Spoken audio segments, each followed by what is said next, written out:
बड़े जंगल में एक आम का पेड़ था। जंगल के सारे पेड़ों से यह अलग पेड़ था क्योंकि इस पर सोने की बनी हुई रसीले आम लगे हुए थे। यह आम का पेड़ एक जादुई पेड़ था और शक्तिशाली भी। टुनटुनी चिड़िया अपने घोंसले में बैठी हुई थी। तभी उसका अंडा हिलने लगा। लगता है मेरे अंडे से बच्चे बाहर आने वाले हैं। मुझे ही कुछ करना पड़ेगा। टुनटुनी चिड़िया हिलते हुए अंडे पर दो चोंच मारी, अंडा फूट गया। उसमें से एक नन्हा चूजा निकला। चिड़िया उस चूजे को देखकर बहुत खुश हुई। चूजा भी बहुत रो रहा था। सेठ चंदूलाल शहर की एक बड़ी सी कंपनी में मालिक था। उसकी पत्नी बहुत आलसी थी। पूरे दिन अपने घोंसले में सोई रहती थी। रानू चिड़िया अपने खेतों में अंडे का खेती कर रखी थी। उसी से उसका घर चलता था। रानू चिड़िया के खेत में फसल बहुत अच्छे थे। सफेद कलर के गोल गोल अंडे लगे हुए थे।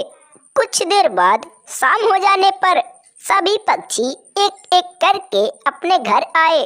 अगले दिन जब सुबह हुआ तो गोलू कबूतर अपने घर को रिपेयर कर रहा था। आज कई दिनों से अपने घर को रिपेयर कर रहा हूँ, पता नहीं आज भी बन पाएगा या नहीं। गोलू अपने मेहनत को जारी रखा। कालू कौआ उसी रास्ते से जा रहा था।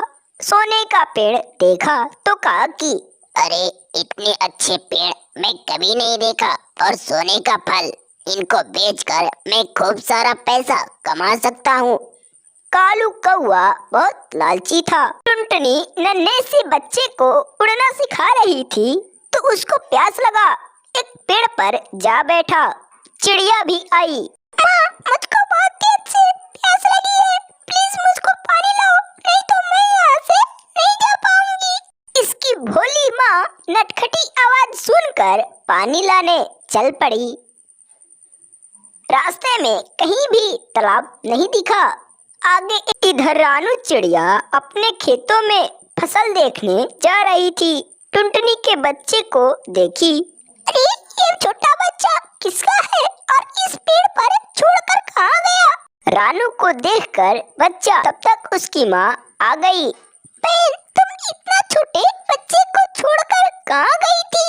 इतने घने जंगल में कोई पक्षी? क्या बताऊं बहन, इसको ही प्यास लगी थी, इसीलिए मैं पानी लाने चली गई। ये दोनों चिड़ियाएं आपस में बात करती रहीं। गोलू कबूतर हार नहीं माना और कड़ी मेहनत करने के बाद घर बनाकर रेडी कर दिया। कुछ ही समय में धीरे धीरे शाम हो गया। अंधेरा हो जाने पर चिड़िया का बच्चा निराश घर के बाहर बैठा हुआ था। जादुई आम का पेड़ पूरे चमक रहा था। देखा तो अपने माँ को बुलाया। चिड़िया बाहर आई। चमकती हुई जादुई पेड़ को देखकर उसके पास गई तो पेड़ कहा कि टुनटुनी, मैं जानता हूँ कि तुम एक ईमानदार चिड़िया हो और मैं ईमानदार पक्षियों की सहायता करता हूँ। चिड़िया यह बात सुनकर उसके दिलों को थोड़ा शांति मिला। तब तो सही है, मैं तुम्हारे फलों को बेचकर अपना गुजारा कर लूंगी। और चिड़िया का प्यार काफी ज्यादा था। दोनों आपस में बातें कर रहे थे। चिड़िया, मैं देख रहा हूँ कि तुम कई दिनों से काफी ज्यादा मेहनत कर रही हो। मासूम टुनटुनी कही कि क्या बताऊं भैया, हम पक्षियों का जीवन ऐसे ही गुजारना पड़ेगा। उसी जंगल में एक सेठ चंदूलाल रहा करता था। शहर की एक बड़ी सी कंपनी में काम किया करता था। जंगल के कुछ गरीब पक्षियों को थोड़ा सहायता भी करता था। गोलू कबूतर अपना पकोड़े की दुकान खोल रखा था। पकोड़े ले लो पकोड़े, गर्मा गर्म पकोड़े, एक बार खाओगे तो बार बार आओगे। थोड़ी देर बाद शाम हो गया। अगले दिन सुबह होते ही गोलू कबूतर अपने दुकान की तरफ निकल गया। कुछ समय बाद उसके पत्नी को पता चला। सुनते ही झट से निकल पड़ी। टूनी चिड़िया को जब भी मन करता था तो आम के पास आ जाती और ये दोनों आपस में खूब बातें किया करते थे। आम भी इसको अपना रसीला फल खिलाया करता था। चिड़िया, आम भाई 2 दिन बाद होली है, क्या तुम होली नहीं खेलोगे? आम का पेड़ बहुत निराश हुआ क्योंकि वह चल नहीं सकता। क्या बताऊं बहन, ऊपर वाला आम पेड़ों को ऐसे ही बना दिया, आपके जैसे उड़ और चल नहीं सकते। उसके बातों को सुनकर चिड़िया भी थोड़ी निराश हुई, कही कि कोई बात नहीं भाई, मैं आपके ऊपर होली के दिन रंग बिगूंगी। रानू चिड़िया भी काफी ज्यादा मेहनत किया करती थी, अब खेती बाड़ी यही करने लगी। गोलू कबूतरी भी पकोड़े बेचने लगी। धीरे धीरे कुछ ही समय में शाम हो गया। अगले दिन सुबह होते ही कालू कौआ घने जंगल की तरफ दाना चुनने निकल पड़ा। टूनी चिड़िया भी पेड़ के नीचे रसीले आम खा रही थी। एक रानू ही अपने घर के सामने मायूस बैठी हुई थी, कुछ सोच रही थी तो उसके आंख से आंसू आने लगे। कालू कौआ अब बड़े से शहर में रह रहा था। टूनी घर आ रही थी तो पेट में काफी ज्यादा दर्द होने लगा। कैसे भी करके अपने घर आई। अगले दिन यह बात पेड़ को पता चला तो आम का पेड़ काफी ज्यादा रो पड़ा, क्योंकि आम और चिड़िया की दोस्ती काफी गहरी थी। घमंडी लीची के ऊपर बहुत सारे मीठे ताजे फल लगे हुए थे। टुनटुनी चिड़िया जंगलों में फल बेचने की काम किया करती थी, उसी से उसका घर चलता था। एक दिन सुबह होते ही सेठ चंदूलाल दाना चुनने निकल पड़ा।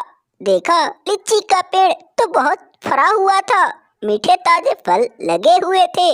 उसके पास गया और तोड़ने लगा। उसी दिन गोलू कबूतर अपने घरों को बना रहा था।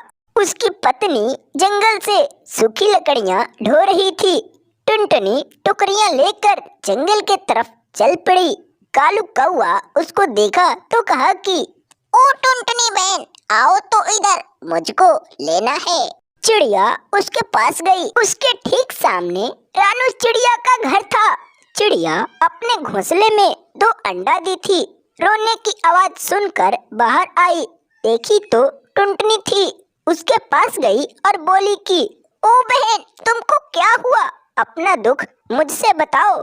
टुनटुनी चिड़िया रोते हुए रानू से सारा बात बताई और रोने लगी। रानू चिड़िया कही कि चुप हो जाओ बहन, हम पक्षियों का जीवन ऐसे ही गुजारना पड़ेगा। गोलू कबूतर उसकी पत्नी दोनों मिलकर एक अच्छा सा घर बनाए। शाम हो जाने पर दोनों सो गए। अगले दिन जब सुबह हुआ तो गोलू की पत्नी कही कि मैं जा रही हूँ जंगलों में दाना चुनने के लिए। घमंडी पेड़ के ऊपर बहुत सारे लीचियाँ लगी थी। जाते हुए कबूतरी उन लीचियों को देखी तो कही कि वाओ, कितना ज्यादा फल, मैं इनको खाकर अपना भूख मिटाऊंगी। पेड़ के पास गई और खाने लगी। रानू और टुनटुनी मिलकर एक अच्छा सा फलों की दुकान खोले। घर बैठे बैठे गोलू परेशान हो रहा था। कहता है कि अभी तक नहीं आई, पता नहीं कहाँ रह गई। ढूंढने के लिए निकल पड़ा। रानू चिड़िया घर नहीं थी। शाम होने पर चिड़िया घर आई। अगले दिन जब सुबह हुआ तो टुनटुनी अपने दुकान पर गई और मीठे ताजे फल बेचने लगी। पके हुए आम ले लो, मीठे ताजे आम ले लो। कालू कौआ अपने घोंसले में बैठा हुआ था तो बहुत जोर से प्यास लगी। तालाब के तरफ चल पड़ा। फरे हुए लीची के पेड़ को देखकर कौवा बैठ गया। पेड़ तो बहुत गुस्सा हुआ, कहा कि क्या कौवा, तुमको और पेड़ नहीं दिखा क्या जो इस पर बैठ गए? बिना कुछ कहे कौवा वहाँ से चल पड़ा। तालाब के पास पहुंचकर पानी को पीने लगा। अगले दिन जब सुबह हुआ तो बच्चों, कैसे हो?